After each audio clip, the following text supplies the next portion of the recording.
Thank you all for coming.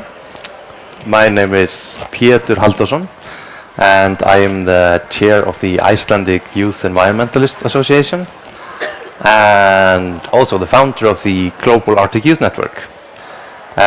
Before I introduce the Arctic Youth Network, or AYN, I want to show you a 1-minute video that was made at the Arctic Youth Summit, which, for your information, is at the moment a separate entity, but you'll see that it's very closely connected.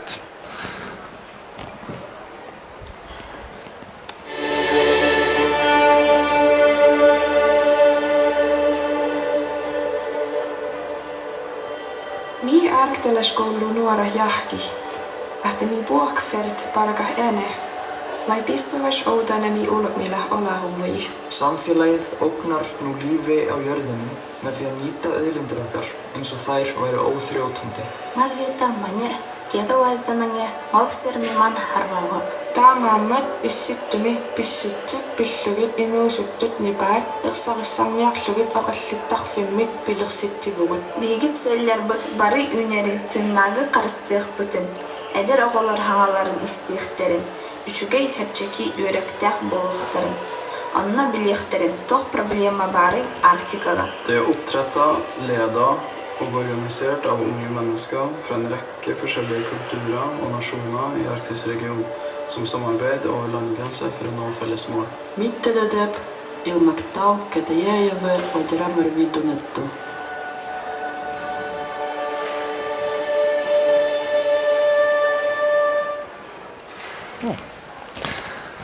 So, now you can see an example of what we are about. So, because we have all those problems related to sustainable development in all regions of the world, so what we youth need is not just a voice at the COP or towards our governments, we also need a voice among ourselves. So what we're doing with the Global Arctic Youth Network is that it's a platform that's accessible for youth of any region and any culture to speak on an equal level or a peer-to-peer basis, and to draw some focus, because it can be a bit vague to say yes, we're working on sustainable development, but still that is our purpose. But we decided on 3 key issues to really make like a red thread through everything we're doing. So that is climate change, biodiversity, and cultural equality. And today we want to showcase how these things are interconnected and basically separate sides of the same picture. And of course they're not the only issues regarding to sustainable development, but once you get the concept about how these 3 are interconnected and need to be approached holistically, then if you look at the whole 17 SDGs, it's kind of a natural concept after that. So maybe we should just introduce our panel. We have Juno Berthelsen from Greenland, Tinna Hallgrímsdóttir from Iceland, we have Olga Nikolaeva from Russia, and Jay from Madagascar. And you can all have a seat, and of course Hanna Salmén from the Åland Islands.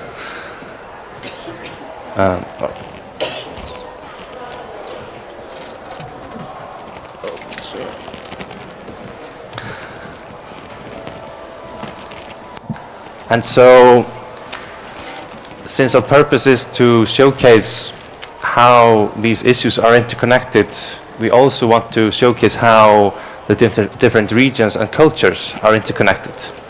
So now we're going to have the panelists share their story or perspective very briefly, and at the end we're going to kind of tie together how they are all parts of the bigger image. And I guess maybe Juno, you would like to start? So this is on. My name is Juno Berthelsen, and I'm an Inuk from Greenland. Inuk is a singular form of Inuit, if you didn't know. And I'm taking currently I'm taking a master's degree in cross-cultural studies in Copenhagen.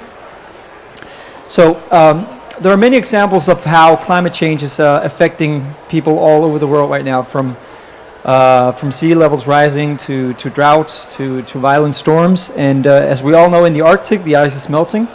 And what that means specifically for us in Greenland is that we're seeing a lot of polar bears moving closer to the cities that we live in, which is obviously dangerous. So that's one way of seeing how one of the consequences of climate change is affecting us directly. And all these environmental issues are addressed in media heavily throughout the world.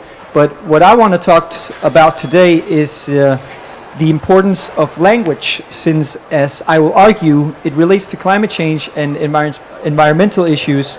And the Arctic Youth Network is, as we've heard, is focusing not only on climate change, but biodiversity and cultural equality. And part of that, the part about cultural equality, is emphasizing the importance of indigenous languages and culture. There are scholars who are warning that around half of the 7,000 languages that are existing in the world today are going to be extinct in 100 years. And this is not just important in terms of moral reasons. It is simply the killing of languages is implying the killing of identities and the whole existence of peoples. It is simply immoral to accept the killing of languages if you're also killing the identities and existences of peoples. So these same scholars are arguing that there is a correlation between biodiversity and linguistic diversity, saying that whenever linguistic diversity diminishes, you see biodiversity diminishing also.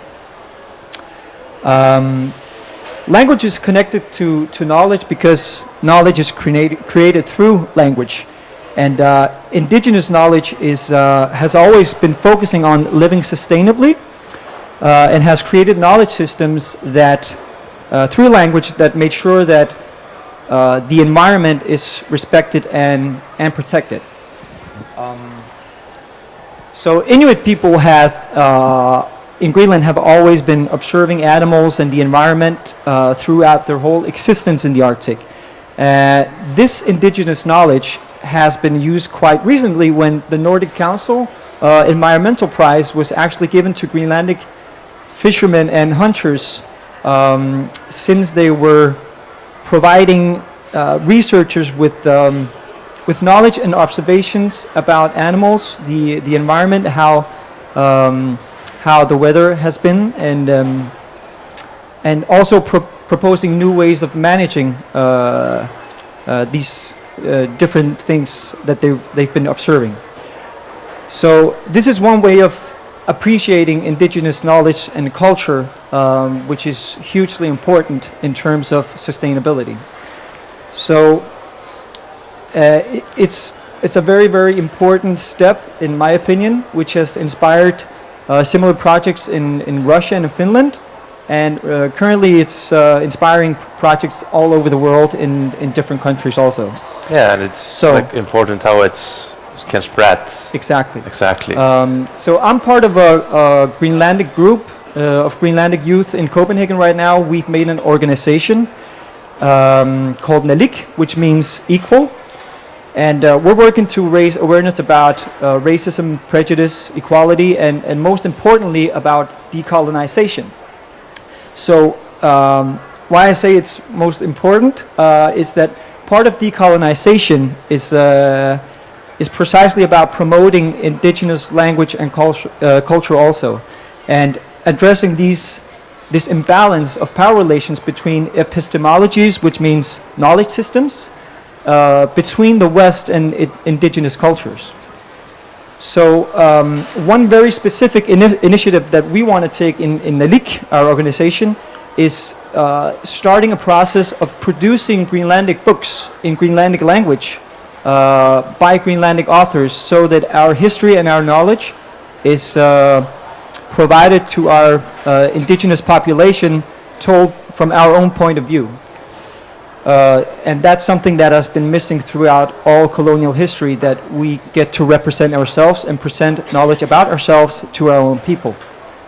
Yeah, and I guess that's something we can, for example, in Iceland relate very well to, because being relatively few in Iceland, and I guess Tinna, you can give more comments, but in Iceland we have only 300-something thousand people, so we very aggressively try to preserve our language because there's a real chance that they might go away.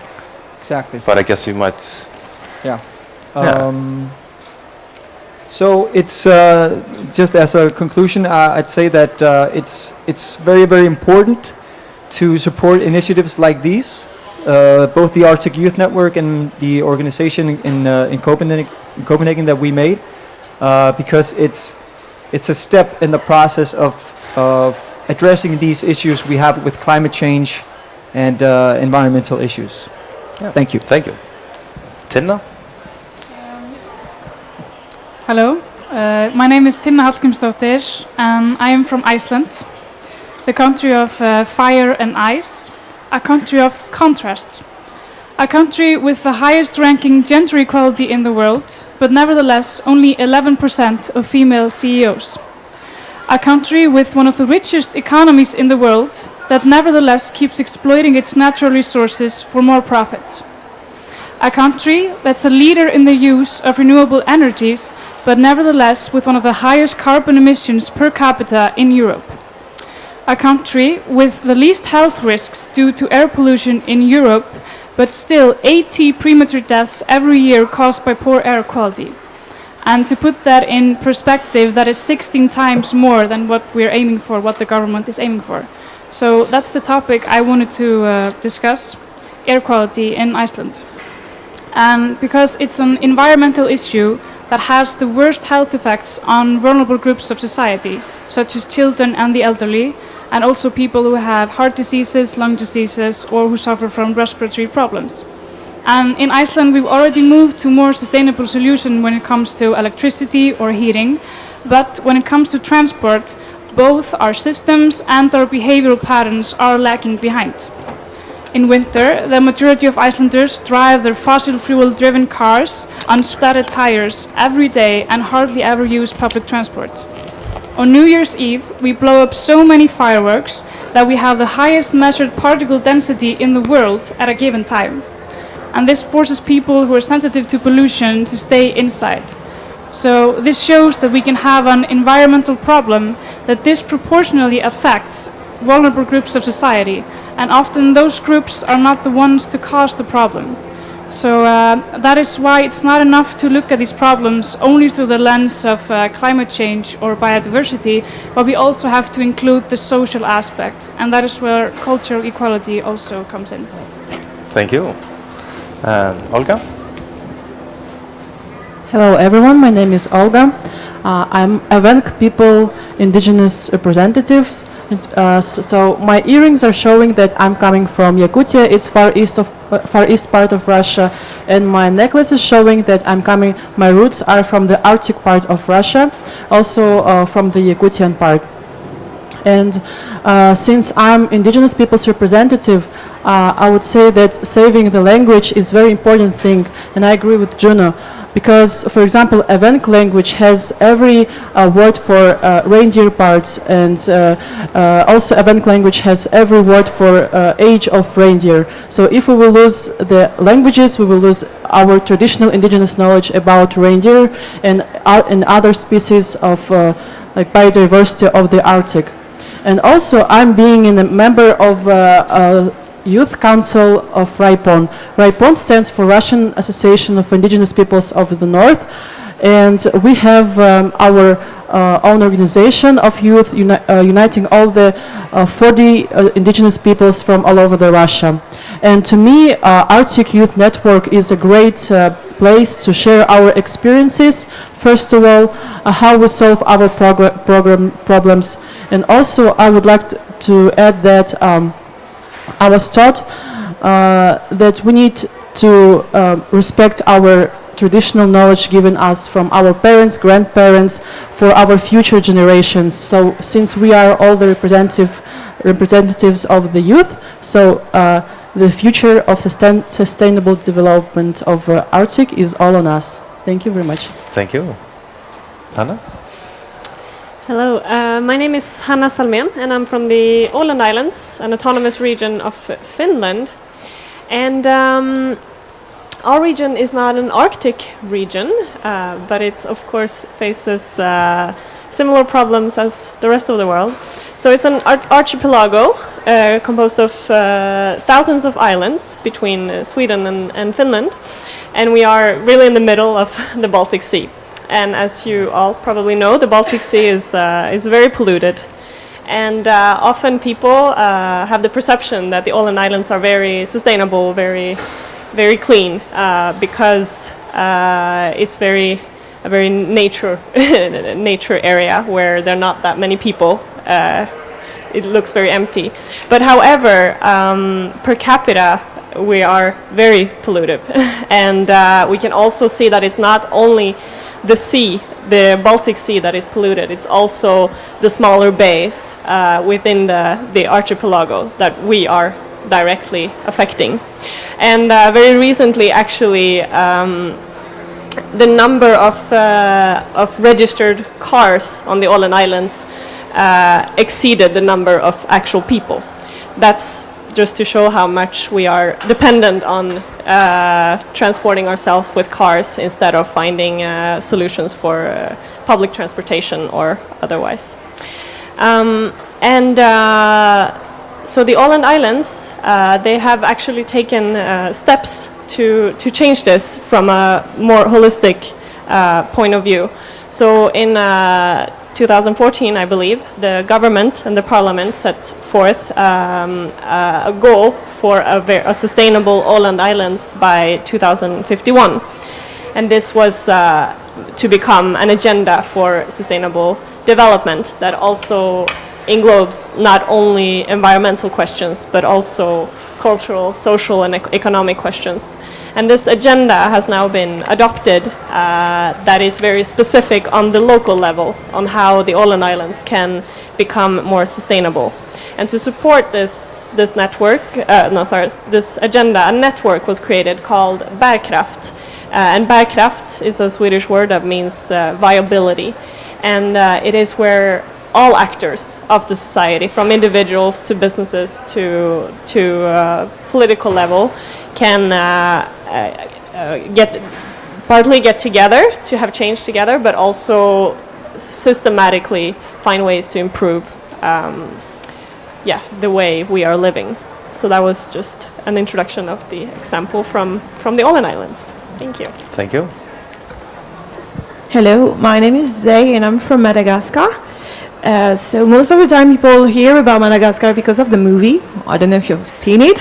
It's cool because it depicts all the biodiversity that we have in my country. 80% of the biodiversity is endemic to Madagascar. So it means that it only exists in Madagascar, but it's disappearing. In 2013, 25% of the biodiversity will have disappeared from the island because of deforestation, because of climate change, because of the lack of governmental measure to take care of our environment. I'm sorry, I'm kind of stressed, but it's okay. And this is one of the big issues of the young people from our country, because there is a lot of deforestation, which is harming the land. Which is harming also the people. And one of the other things Madagascar is really known for is we are very vulnerable to climate change, and we also are one of the poorest countries in the world, and like 60% of the population is under 30, so we don't have many options to make decisions, because we are not included yet in the process of decision making in my country. We are too young to be president or to be elected to anything, and it's very difficult because our culture is really related to the ancestors, to the way that if you're old you have a place to talk. And so at the moment our biggest issue is to transform this and to let voices for young people to talk with the ancestors, to talk with the old people, and create a bridge of discussion. So with my organization we are doing that a lot, and we are pushing that we can have young leaders in the delegation. This is the first step, and then hopefully they will have a floor to make some decision, propose some proposition from the young people. So that was one of the things. And when I was, it's been like 3 years now that I'm working on the climate change issues. And what we just saw in that network is that young women are leading the climate change fights in Madagascar. And at the moment we are thinking about an ecofeminism ideology or something like that. And we would like to use our cultural the particularity, because I don't know if you know about the history of Madagascar, but before the colonization we had 3 queens, and it's very important that the women have a strong position in our culture before, and it's very for me it's very important that to see the young women in my country are taking the climate change path, because it's a link to the cultural to the culture of Madagascar before the colonization, and I think it can relate to what you were talking about decolonizing the mind of the people, and how we can fight racism, and just what we want to do with other women that are in the climate movement now is to use our cultural background, our cultural history, our cultural like the ethnies and how we see women, to promote climate change through them. And this is what we are going to do. This is what we want to do. And yeah, this is what I wanted to talk about today. Thank you. And like you can see, we have all those different perspectives, different stories, different situations. But you can see how they are all interconnected, and especially in how we are addressing them, because it doesn't really matter which of these problems or which regions we are addressing, it's the same kind of thinking that is solving them. So that's why we have this Arctic Youth Network, or global Arctic Youth Network. It's not that we only want to focus on the Arctic, but the Arctic, given that climate change happens a lot faster in the Arctic. If we have a 2-degree increase in the world, it's going to be 4 or 5 degrees in the Arctic. So it's more kind of iconic for climate change and how we are experiencing this change globally. But on the practical level, by having this network where we connect youth among themselves, not just with their own local governments, then this group and all the other youth of any region and any culture of the world can have this deep discussion of not just sharing best practices, but also joining forces. And so that's what is basically new about this Global Arctic Youth Network, is that we can have a really meaningful and practical day-to-day relationship to solve those issues. And because knowing that they are all connected, not just all the SDGs, but not just all the regions, but also all the cultures, then it makes no sense not to have a platform for youth of all regions and cultures to talk together on a peer-to-peer basis. And then we can start to have like really interesting cooperations. For example, like you're saying, in very faraway parts of the world, you're having the same problems. And that's what you learn, that the more people you meet, it's the same principles that are affecting us. And yeah, so that's kind of what we're bringing forth with this network, is the synergy of working together. Because if you try to address each issue separately, that's knowing they're interconnected, it's going to be counterproductive, because we do not have the time or resources to do just one thing at a time. We are running out of time, like everyone here at COP24 realizes. So this is basically one of the keys for youth to really take the lead on sustainable development. And as an example, to show you a bit further how we can use this tool, is now we're going to ask you, the audience, to raise your hand and give an example of some issue that you feel that we haven't really solved yet. And given that you are here at the COP, I assume that you know quite a lot, because if we had solved everything, I guess you wouldn't be here. So just please raise your hand and give us an example of something you feel we should be able to solve, but don't really haven't gotten there yet. And then we will just on the spot give you an example of exactly how we can use this network to make that happen. Yes? Oh, yes. Hi everyone, I'm Wesley. I'm from the United States. And I think an issue that we haven't solved yet is the issue of having a sustainable food system.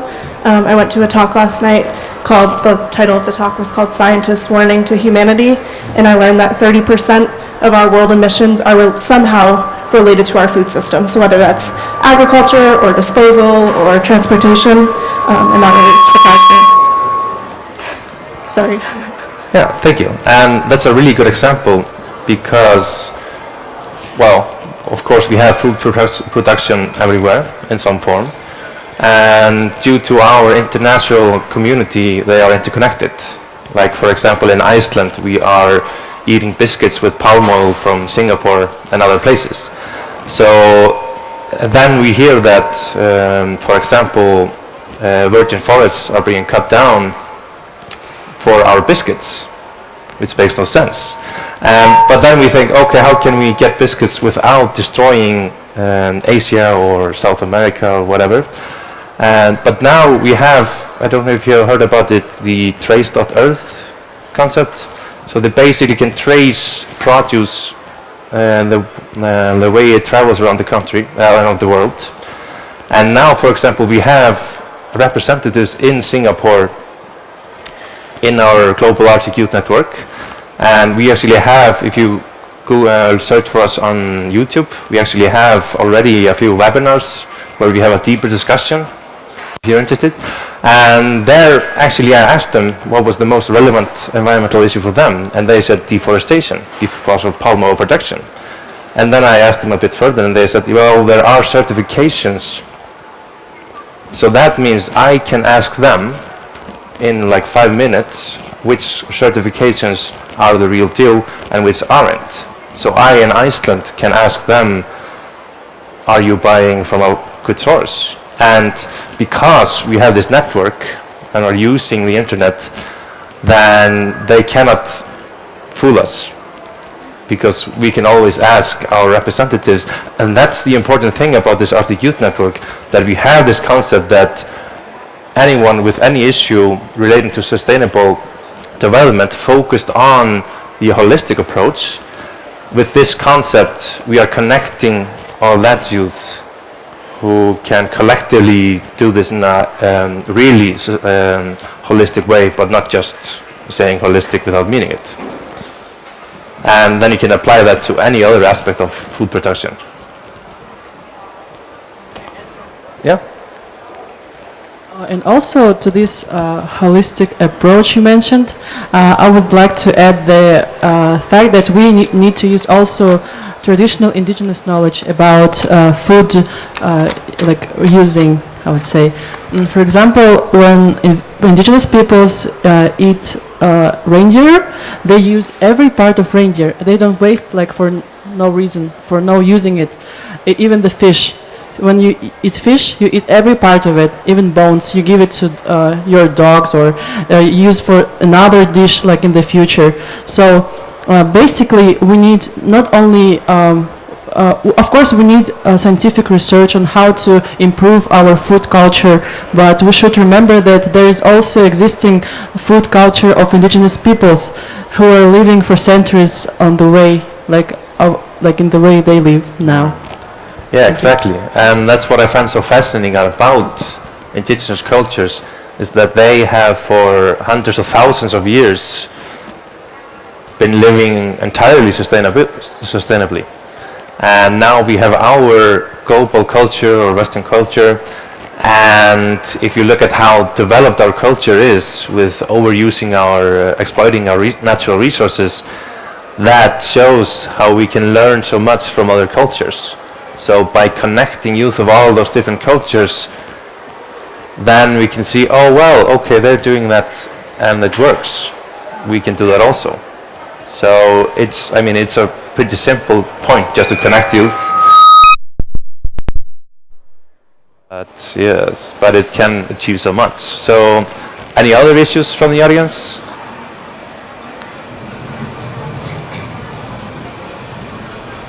Hi there, my name's Carly. I'm also from the States, and the problem that I'm thinking of right now is we have a pretty large population of indigenous people in the United States, especially in Louisiana, which is on the bottom part of America, close to the water in Mexico. And there was a hurricane in 2005, Hurricane Katrina, and because it is an indigenous population mostly that was affected, the government has yet to completely rebuild, and it's been over 10 years. So I'm actually working on at school trying to figure out a way to compensate loss and damage for extreme weather like the hurricane, but it's really hard when it's with indigenous people in America, especially because the government does not recognize the need. So I was wondering, do you have any advice? Yes, so that's a great example, and actually the Arctic Youth Network came to be when we in Iceland met a group from Alaska who were a group of native youth. And so like if here's the map of Alaska, and they were very well spread around from many different indigenous cultures. And they're actually part of a group, program called the Arctic Youth Ambassadors. And it's kind of a 1.5 year kind of leadership mentoring program. So they will learn how to advocate for their community and kind of solve these issues related to sustainable development. So just the first thing for example, different indigenous communities to know what the others are doing, that immediately changes the game. And then when we are speaking collectively in this kind of deep discussion and about, okay, do we have the same access to government in government in the different regions? We have much a broader kind of voice to really call out on any kind of government, be it local or national, if they are not respecting this cultural equality. And that's one of the things we want to develop with the Arctic Youth Network, is to really make this concept of cultural equality more accessible. Because climate change is pretty well defined, although it's difficult to solve, of course. But we know we want less carbon in the atmosphere and ocean. Then biodiversity, yes, very complex, but we want to have it. But cultural equality is really complicated. But if we can make that accessible with a dialogue of youth from all the different cultures, then by shifting the perspective of everyone in, for example, Louisiana,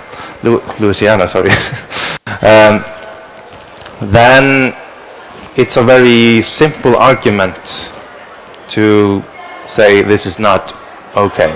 Because the main problem is that when you can't put it forth simply, then it can kind of, you can wait for 10 years like you say. But if it's a very clear point and it reaches the media very easily and the population, then it's very hard to ignore.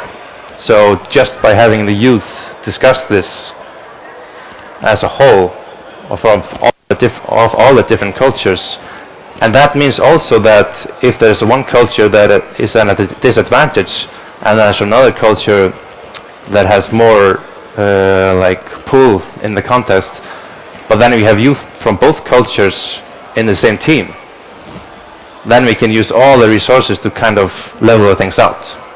And this basically applies to any context. Any more? Oh, yes, sir, first, and then you. Yeah. I have more of a question and less of a problem. My name is Lily, and I'm also from America. I'm sort of wondering how the Arctic Youth Network is working to address Zay's point about sort of age lineal societies, and how you're working to have your own voices respected and heard by people in power who tend to be older. Yeah, definitely. And so basically, like, the core principle is to have the cultures equal, but as a logical conclusion from that development, we want to, of course, like you say, have the different age groups on an equal level. And that's, for example, when we have this network and we have this really kind of, you could say, professional, well-developed discussion, then we have the capacity to get an understanding between the governments and the decision makers. For example, like us cooperating with the Nordic Council of Ministers and achieving this goal of speaking the same language, then we can start to even out the disadvantages, because youth in general is kind of often pushed to the side. And now here at COP we have the YOUNGO like as an official representation, and so now we have that concept. So like we were talking about before with the indigenous groups, if we apply it to the youth, and all the youth of different cultures and regions can discuss this and know what is the proper practice for a nation to treat their youth as an equal, then we also can make that a very simple concept that is hard to ignore. Yeah, you. Thank you. My name is Amir. I'm from Iraq. I don't know, like when I say I'm from Iraq, people get different impressions. I don't know why.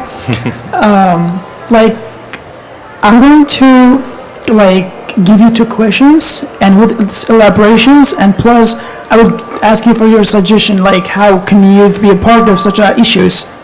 I'm from a country really drowned in the corruption of like natural resources, especially oil and gas companies. We've got so many like international oil and gas companies in Iraq, and really like it leads to deforestation, which is, for example, we have so many oil and still people not getting anything, and people go to like cut all the trees and stuff, and it causes the clash between people and government. This is like an issue. It goes on for like more than like 15 years.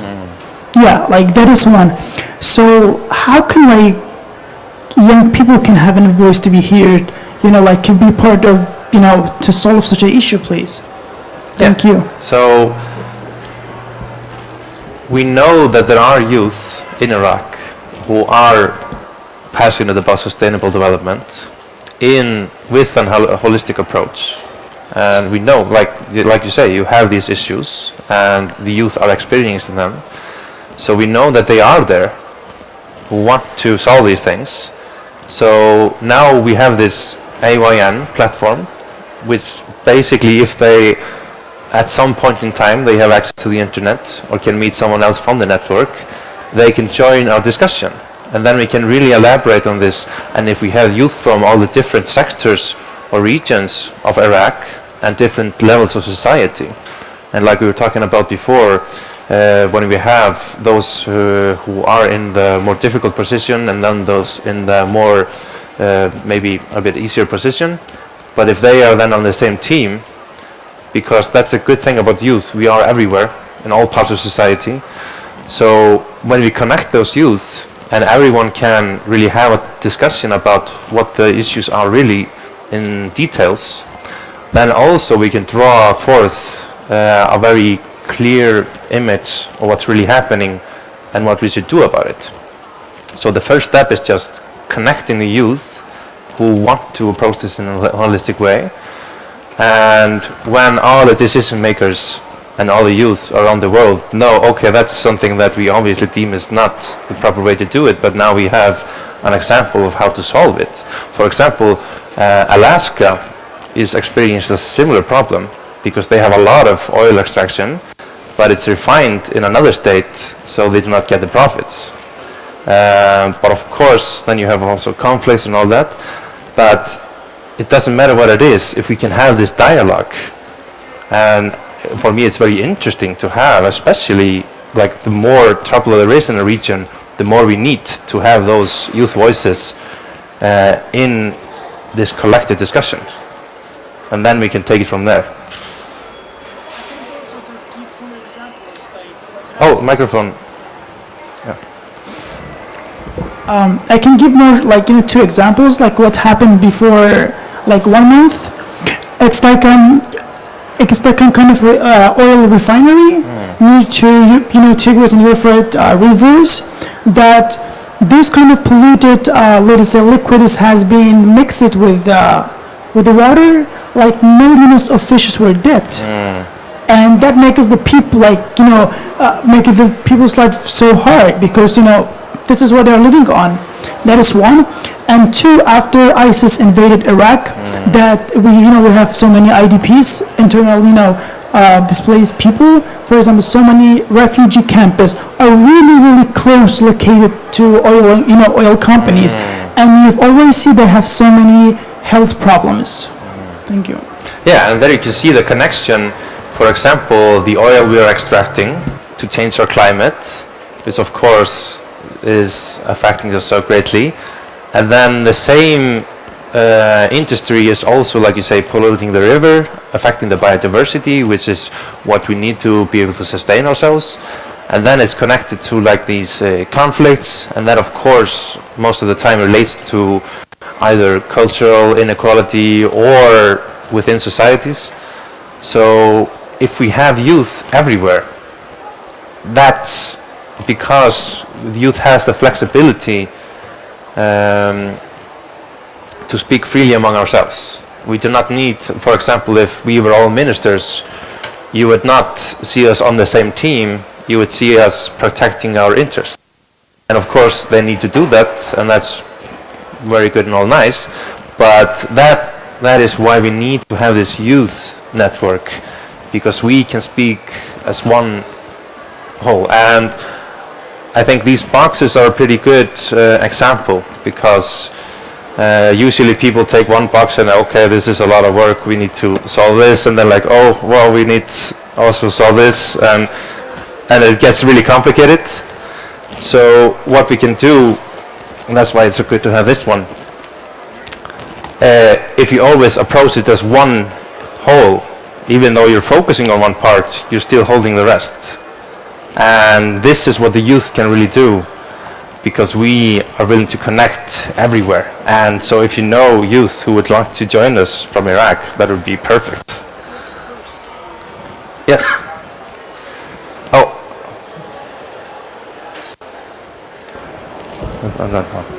Hi, my name is Mads. I'm from the Nordic Council of Ministers. I just want to go back to the question that you posed about sustainable food systems. I think it's a very important one. And now we have a representative from Madagascar. I would like to hear your perspective on this. I mean, we talked about palm oil, we could have talked about soybeans, etc. And from Madagascar, I don't know much about agriculture and food on Madagascar, but I know one thing, and that is vanilla.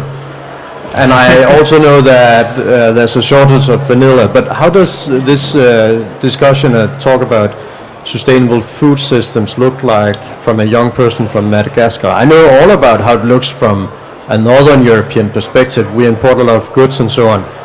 But how does it look from another perspective, from another country? I'm very curious about that. And now we have you from Madagascar. I think it could be quite cool to hear your position in this.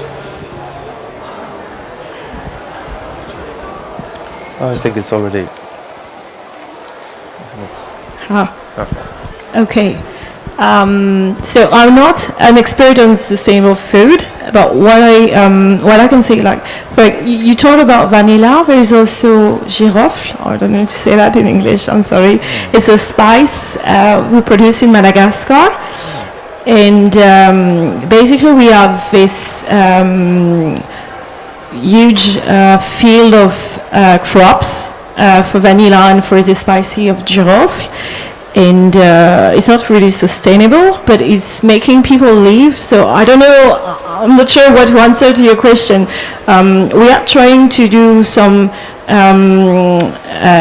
organic food in Madagascar, and most of the time the food that we eat is organic, and it's coming from where I live in the capital, in Antananarivo, and it's coming from Antananarivo basically.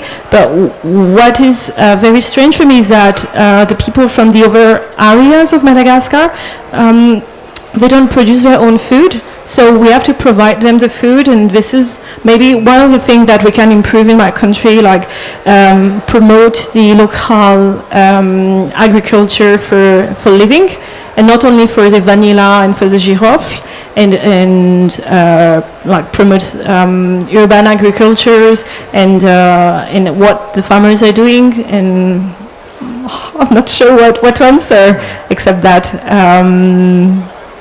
yeah, we should have more of this, and because this is a direct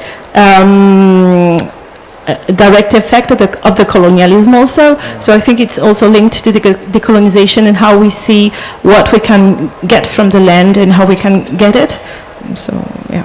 Yeah, and the beautiful thing about a network such as this is that you maybe not be an expert on a specific topic, but it would be relatively easy for you, at least compared to mouse, to find out who in Madagascar that is, and then just connect them together. Yeah. So then you can learn about your vanilla.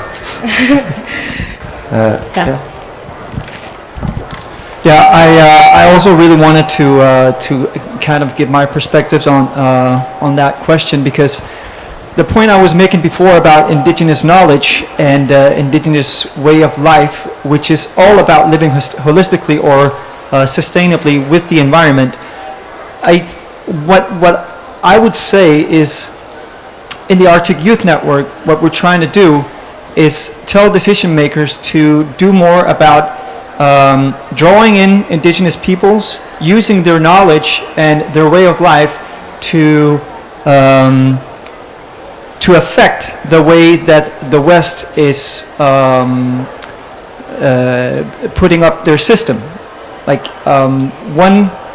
one very important thing to learn from indigenous peoples and from their knowledge is precisely the fact that you need to use everything that you, in terms of food. A very core principle is exactly as Olga was, the point she was making is that you use everything. And you can't talk about these issues without talking about politics in different senses. Like you need to draw in the issue of capitalism and how capitalism is part of creating the problem of having unsustainable systems. Just the very fact that you have food systems around the world in the West to keep the price levels at the levels that capitalist systems want them to be, you are actually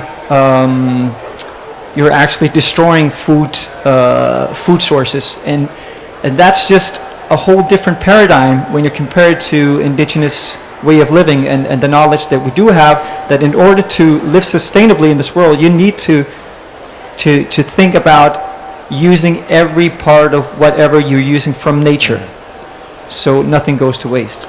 And this is one of the important points that we want to make in the Arctic Youth Network, to use that knowledge and give indigenous peoples some sort of role in the decision making and using their perspectives to actually create change. Yeah, and that way we can also help the businesses wanting to really integrate the traditional indigenous knowledge and account for it in their operations, because it's not enough that one group is thinking about it. We need to have it whole, the businesses, the local people, and everyone. There was a question, yeah? Hello, my name is Adda. I work at the Ministry of Education, Science and Culture in Iceland, and I have a question to Greenland and Russia.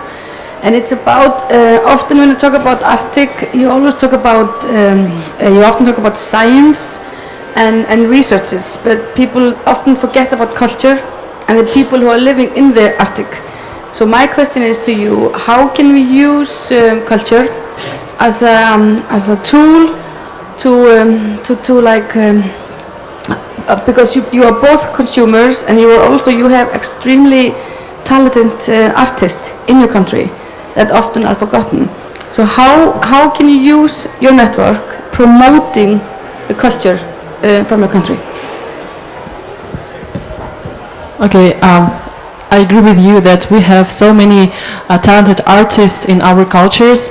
We have singers, dancers, and also we have other genres of art which Western civilization might not have. And to me, having such a network like Arctic Youth Network is a great also place to share all this our cultures we have. And by promoting our culture, we're saying that we are existing, and there it goes, like we have more ways to show that traditional indigenous knowledge is very valuable for our modern lifestyle. Because, so for example, when people from the more southern or western part coming to Arctic, first people they meet there are indigenous peoples. So and indigenous peoples are very glad to share their experience, how they survive there, and all these things you can learn from the songs, from the dancing, because every dance and every song has own story. So to me it's very important to have any kinds of places where we can share our culture and where we can listen to each other. Thank you for the question. I think the way I want to respond is putting the emphasis on the attitude towards culture and how you perceive indigenous peoples and culture. So what's been happening through colonization is that you've put up this system or a hierarchy where the way that you view people in terms of value and in terms of how you look at who is developed and who is not developed. One very important thing that that we're doing in the Greenlandic organization is precisely like the book that we were mentioning before, telling our own story so that our point of view is very, very clear in the material that children are going to use when they read about themselves and their own culture. So producing books like that in the education system and having organizational work, telling politicians who are making decisions also in Greenland, Inuit politicians, that it's important to emphasize the attitude towards our own culture so that we give it a positive connotation instead of a negative one. I think that would be the most important thing, and that's what I want to do personally in the Arctic Youth Network and the organizations that I want to work in. Yeah, and if I can add, the important thing is from the beginning we decide that there is no hierarchy of cultures. They're all on an equal level. So on the offset, then we're just peers sharing our different cultures instead of what we have experienced, for example, in relation to colonies, where people are almost showed like some kind of, I don't know. But yeah, by having this equal setting is important. Yes? Hello, my name is Maeve, and I'm from the United States as well, and I live in Washington, which is in the Northwest. And in our state, we have the large Columbia River that runs through most of the state. And recently, well, in the past 50 years or so, they've put huge hydropower dams on the river, and a lot of environmentalists agree with this because it's low carbon and cheap energy, but it also is very disruptive to migratory salmon. And this is bad because a lot of indigenous cultures rely on the salmon for their culture and their subsistence. So it's a frustrating scenario because it seems that some environmentalists are put head to head with indigenous cultures, which seems like they should be allies. So I was wondering if you have any ideas about how to proceed in a situation like this and to advocate for a proper solution. Yes, and that's exactly related to how we wanted to wrap this together. On the one hand, I think we've now shown you how this AYN concept can be your tool to address really anything you want to do relating to sustainable development. And even with 1 hour or 1 week, we wouldn't even be able to tell you about all the different possibilities, but we don't need to, because you can just join us and then we'll continue this work. Because as a whole, we will not stop until we have solved those issues. And to address that point, and it's interesting since you mentioned the hydroelectric power dams, because they're always viewed as very green and very nice, blah, blah, blah.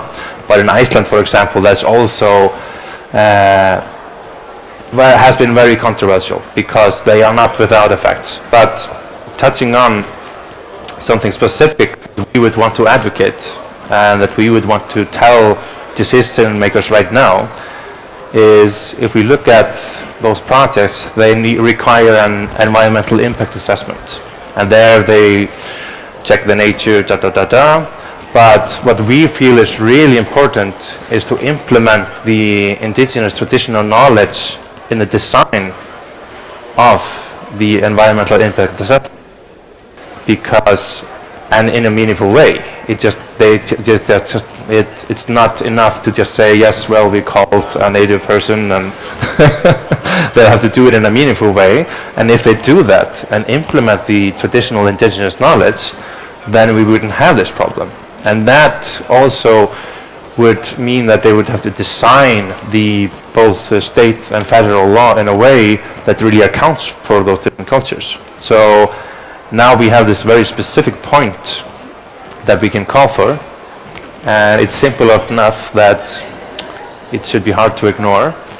And that means that youth everywhere in the world can decide we will not stop until we have traditional indigenous knowledge in those impact assessments. Any final question?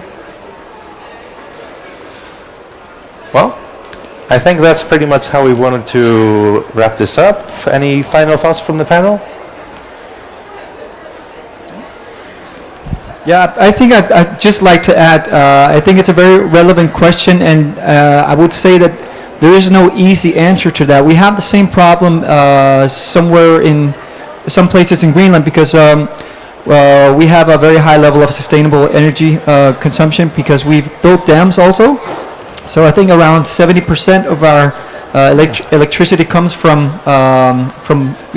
dams, and you always have to kind of balance the issue of building sustainable ways of consuming electricity or energy, and looking at how it affects indigenous populations in the areas that affect them. So I think what I wanted to say to you in that example is that it's always important to draw in the indigenous peoples, and I think it would be very, very important to kind of mobilize both youth in the actual community to say if it's all right, if it's not, and to demand that these people, their perspectives are being taken in the decision making. Yeah. And before we end, we have a very special guest. We would like to invite Karolina Skog, the Environmental Minister of Sweden, to join us in the panel.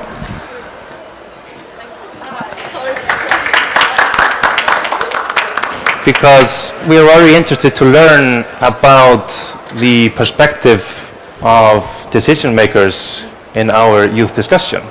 And this has been kind of our dream for a long time, because usually there's one youth person in a panel of many decision makers, kind of like the token representation. So now we have an opportunity to get your perspective in our kind of peer-to-peer discussion. Thank you so much for the possibility to join you, and that's good, huh? It's good representative, 5 youth and 1 minister. That's a good balance, isn't it? And thank you for coming here and joining in the debate, because to me it's really, really clear that the possible success of negotiations like this one takes a broad participation, and that different views on the things negotiated come up and become clear, because there's no simple solutions. There's not one solution, and the solutions will not be easy. We're talking about transformation of the society. That was repeated by the Secretary General of the UN at the opening, that it's a transition of the society that is needed to reach the Paris Agreement. And that, of course, is a big democratic issue, and it's a big economic and development issue. And I'm really, really glad, because when I entered the discussions on climate change when I was young, I participated in my first COP year 2000, COP 6. I was then a student and an activist. The discussion was very much focused on techniques. Which technical solution will save us? And we from the activist side will press, but no technological solution will save us. None of them will be enough. We need deeper transformation. So it's very clear that the discussion have moved a long way since then. And also the participation is broader, more voices are heard, and I think it's very, very important. So again, thank you for coming, and thank you for sharing your perspectives. And I was thinking maybe, like when you're talking about this development, like with the COP, so like before we had the COP, there was really no one doing this global discussion of climate change, which we now have, and we have the capacity to do it. And now we always want to move further towards the holistic approach. So we were maybe interested in your thoughts. So for example, okay, now we have the climate change, and like as the natural development, we could then also include, for example, biodiversity and cultural equality as a single whole with the climate change in those these international negotiations. Yeah, indeed, and I think that I see that is happening as well. Sweden has for many years stressed the importance of combining policy on biodiversity with policy on climate change. And for many years we were quite alone, but now I really hear that many voices and many governments are talking about that. And at the most recent COP, which was a COP on biodiversity just 2 weeks ago, that was very, very clear that both NGOs and also government spoke a lot about the connections between climate change and biodiversity and the need to combine policies so we don't make mistakes. You know, we can't destroy nature in the name of climate change, climate policy. No, they won't do. So we need to find the combination. There are so many nature-based solutions if we really use them, and we use the knowledge about nature and about resilience that are embedded in our communities. We were to use that, we can act on biodiversity and climate change at the same time. There are many solutions like that, specifically in the nature-based technologies. Exactly, and that's maybe one benefit of, for example, with this Arctic Youth Network that we have. Now for you, the decision makers, of course, you have so much to do, then now you have access to a platform to very efficiently speak with us youth so we can together solve those issues. Yes. Indeed. Yeah, that especially relates to the question earlier, which was about, from the audience, about how we connect the youth and the decision makers. So I think now we are already there. I have a question for you.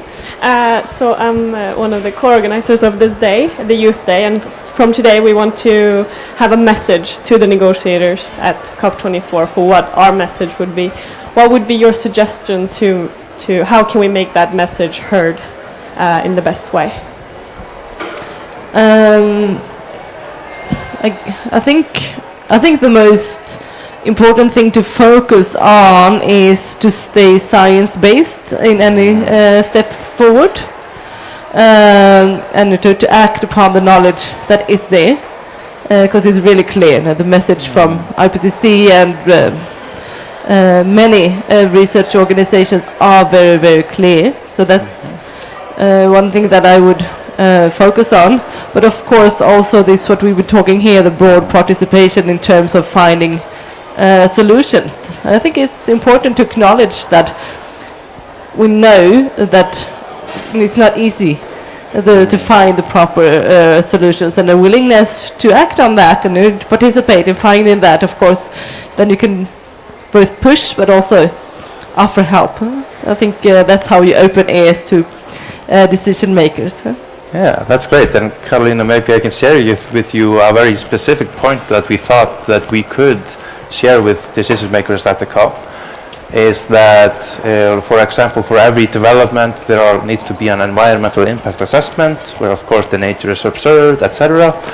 And having been talking about the traditional indigenous knowledge that we have in the Arctic and other parts of the world,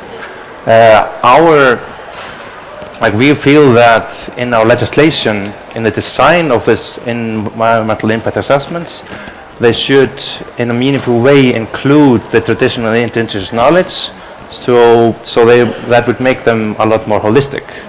So that's just one suggestion, for today. But yeah, it's great to have this. But it's very practical. Yeah, exactly. Yeah. We thought we should have to make it very precise, and then you could just tell your people at the ministry, yeah, make this. Well, but yeah, thank you so much for joining us. And thank you again for all your work. And good luck. I hope you have a great day of youth today. Thank you. Likewise. Well,